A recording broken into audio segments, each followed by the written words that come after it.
Comrades, I'm here to ring a bell.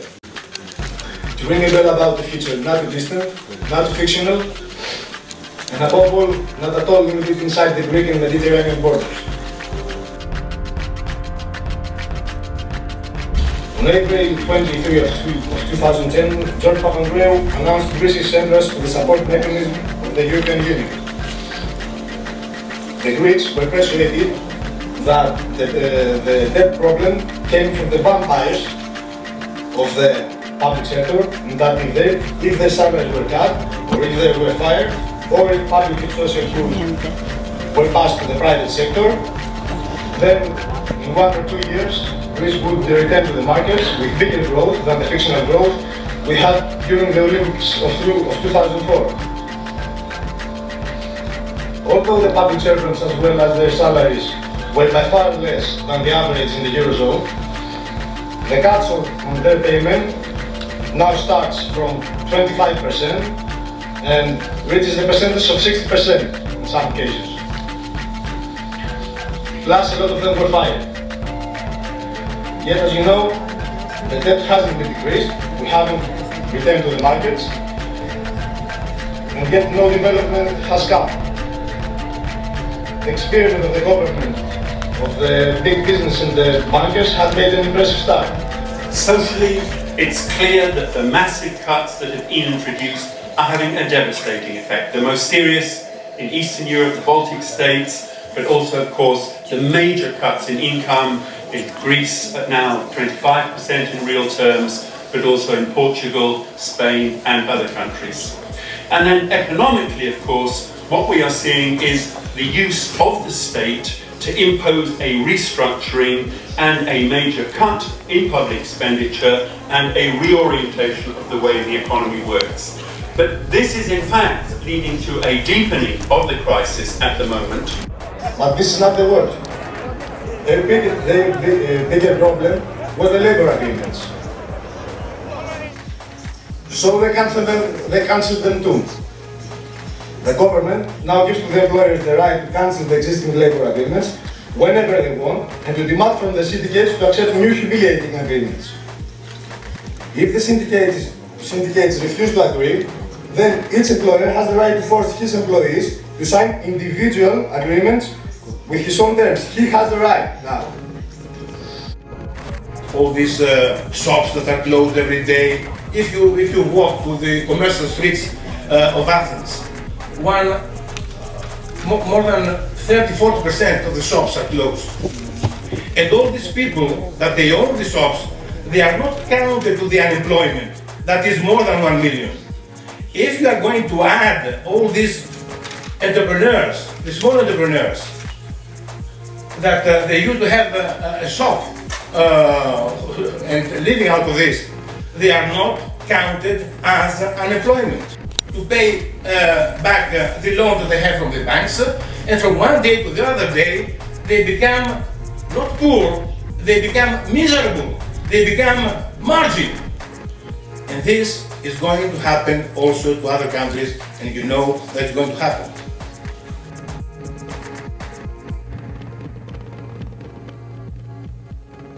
And the onslaught that we face in Britain from our Conservative-led coalition government is the same, in our view, as that faced by the working class across Europe. It differs only in the extent and severity that is experienced, but we take the view that the severity which faces Greece today, for example, will face us in the months and years to come if we don't resist those developments. So it's essential that we should take those steps. From that vantage point, I can first of all confirm what the comrades earlier warned about. Finland is facing the same vicious assault on civil society as the rest of Europe. EU directives aiming for liberalization and full-scale privatization continuously worsen the quality of our public services, just the same. On the municipal level, we face a neoliberal restructuring on an historical scale that completely overrides the democratic process. The annual state budget cuts are now in the €1 billion range. And while this may not sound like much compared numerically to the brutal austerity measures of some other countries, the order of magnitude is very much the same, The sum total is a decrease of over 5 billion euros in public spending during this government period, from an annual budget of around 50 billion euros. Since the 1980s, there has been a particularly aggressive form of neoliberal economic policy being pursued in the European Union. And since the onset of the financial crisis in 2007, this tendency has become even more marked. Highly undemocratic procedures. The European Union was set up so that economic policy would be outside the reach of democratic control. But this has been taken to new lengths. The case of Greece and Portugal has just been mentioned by other speakers, which are effectively now under the tutelage of Brussels. And on the new policies for controlling fiscal spending and other measures, it is proposed to give unelected commissioners far greater powers to oversee economic policy than has been the case in the past. So we are seeing a shift to much more authoritarian policies within the EU.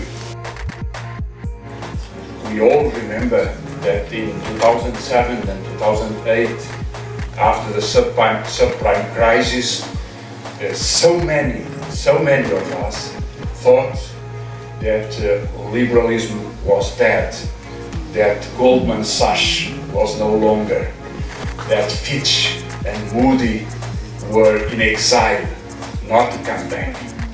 Of course, not only they came back, but more authoritarian and more dangerous than ever.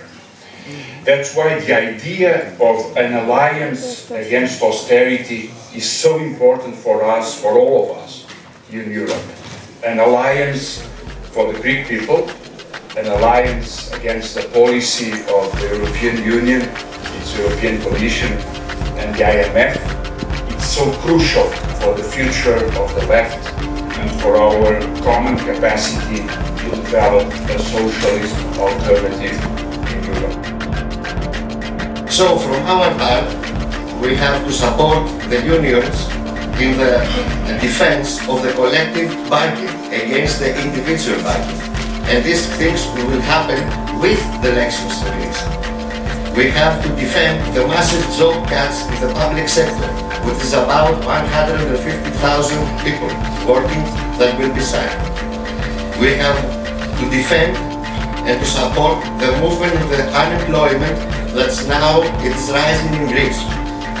We have to support the initiative popular movements against the unfair taxation. In Greece, they have connected the bills of electricity with the taxation to pay the debt. What the debt really is, it's a mechanism of accumulation of capital and of redistribution in favor of capital. So, it is a march of death.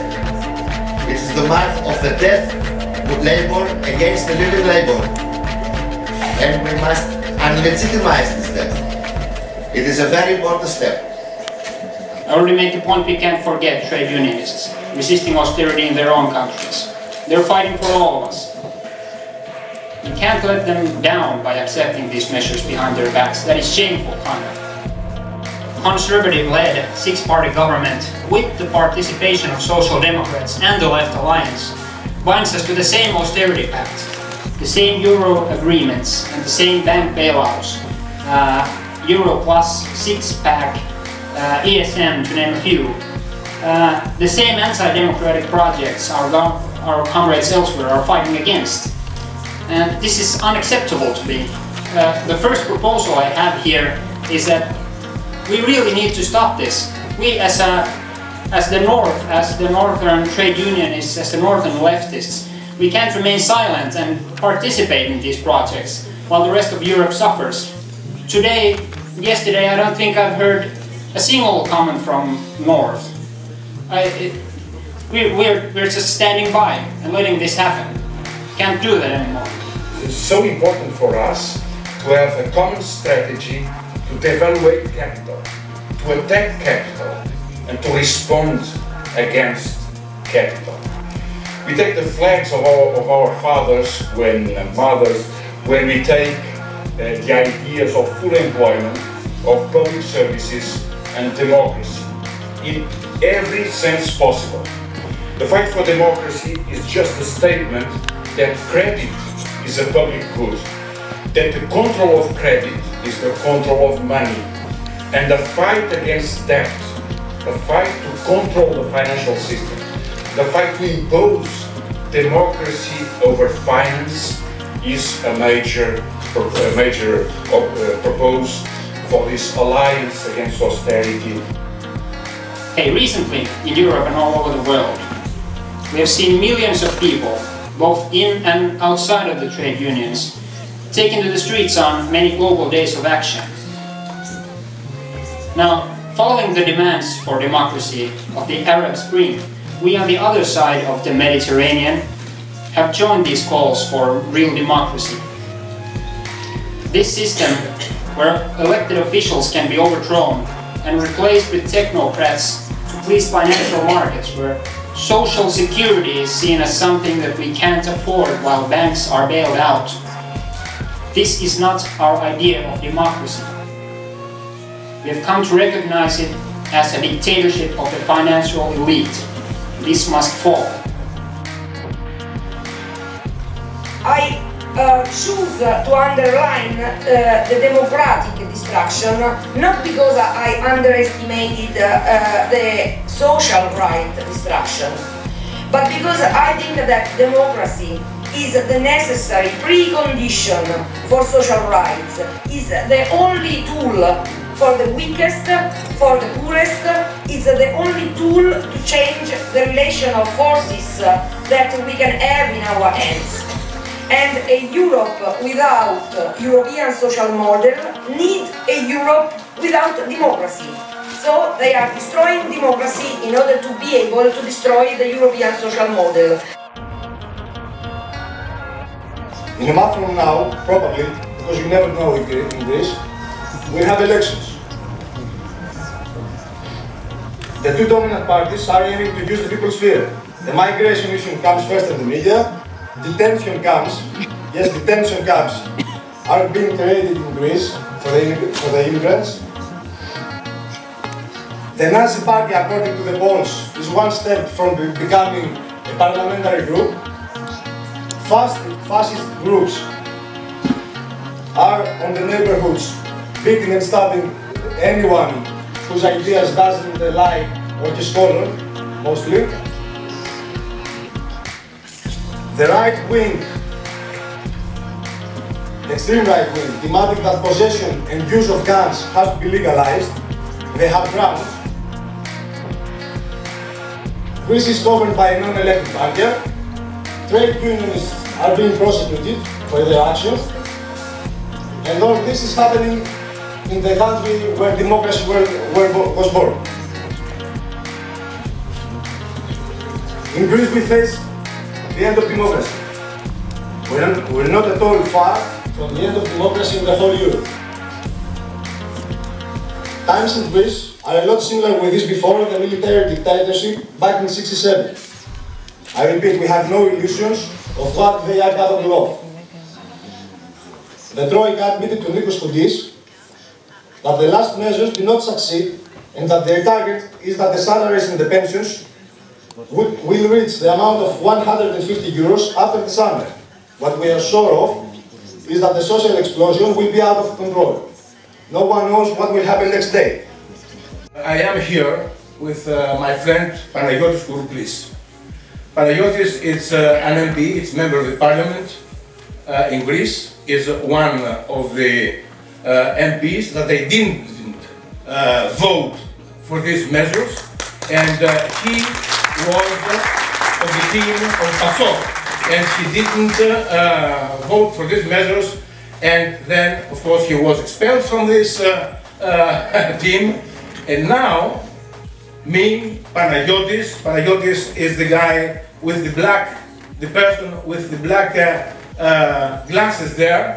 Panagiotis cannot see, but he can see with the eyes of the soul, the eyes of the heart and the spirit, and we are going to have the opportunity to listen to him this evening, and together with Panagiotis and some other people, and hundreds of people that have left from PASOK during the last 2 or 3 years, we have formed a political current, let's say, a political scheme that we call it movement for unity, and we try to call all the left powers in Greece, even the Communist Party of Greece, in order to form one electoral scheme for the next elections. And I think that something very positive is happening in this new relaunch of the European process, that every network, each coalition is inviting the others. And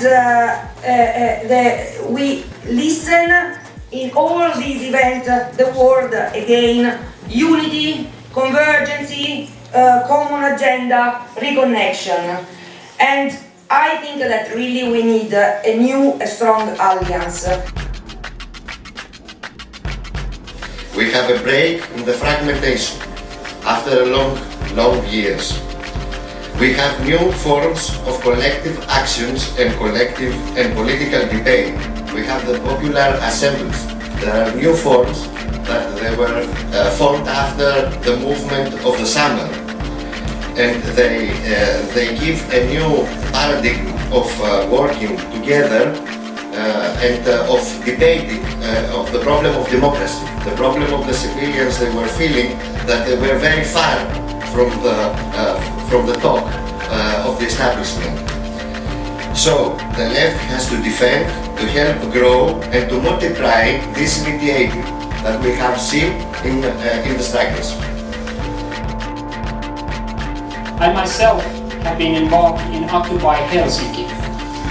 Our camp in the middle of the city has for 164 days resisted extreme weather conditions, from freezing cold to pouring rain, to show enough is enough. We have stood in solidarity with the occupiers of Wall Street, but also the strikes of Greece and every other struggle in Europe. We have thus far received support from all kinds of currents, all kinds of organizations, and especially the ordinary people. Camps and demonstrations have spread to 11 other Finnish cities. This shows the potential for this kind of movement, and here is my second proposal for this summit. I believe the time is ripe for all of these forces to come together and effect the change we want to see as the next global day of action approaches. And this is known as 12M, for the 12th of May. We should make this day the day civil movements, trade unions and the political forces of the left all take their place alongside these less coordinated and equally important movements, because this day is happening whether we join it or not. We need pan-European mobilization. A mobilization that must be broader from the European left, because we must build inside this mobilization networks, unions, that maybe they are not connected or not affiliated with us. What we are saying is that we have to be ready and we have to be solid. We have to create a united front of resistance, and actually for the people of Europe, with the slogan, today is Greece, tomorrow it will be us. We have not to back down, because history is watching us. We have to prove that we are more human than them, more humans. Comrades, we're living in very dark times, but we are, for one thing sure, the deepest dark is before the dawn. Thank you. Now, a wise man once said, the only thing we have to lose is our chains. Let's lose those chains, comrades.